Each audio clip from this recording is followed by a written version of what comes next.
So in this video, I'm going to teach you all how to properly hinge. I'm going to use a bench as a prop. You can use a chair or something that's around knee height and follow along.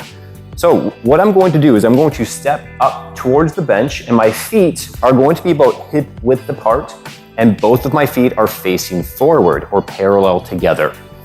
So both of my feet are facing forward, feet are under hips. Now my feet are about laces area underneath the bench. So you can see that there's a little bit of a gap between me and the bench right now. I'm going to take my knees and simply push them onto the bench and kind of lean into the bench a little bit while staying heel heavy.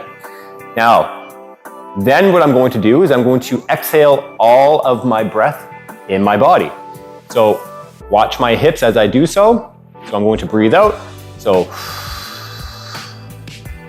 I'm going to have a nice tight core now by having that exhale. Keep the exhale, keep my knees pinned onto the bench, and quite simply push my bum back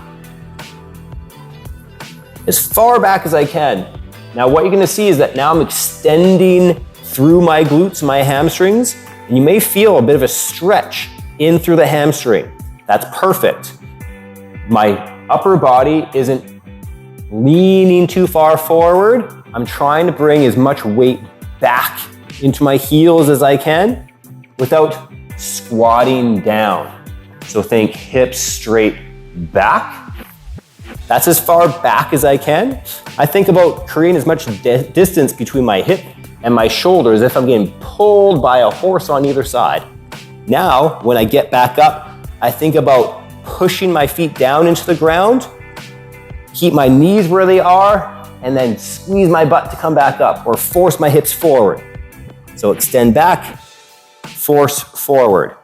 As I come up, you may notice that my pelvis kind of tucks in and under. There's also ripples in my pants right here. My bum comes in and under. That's how we do a hip hinge.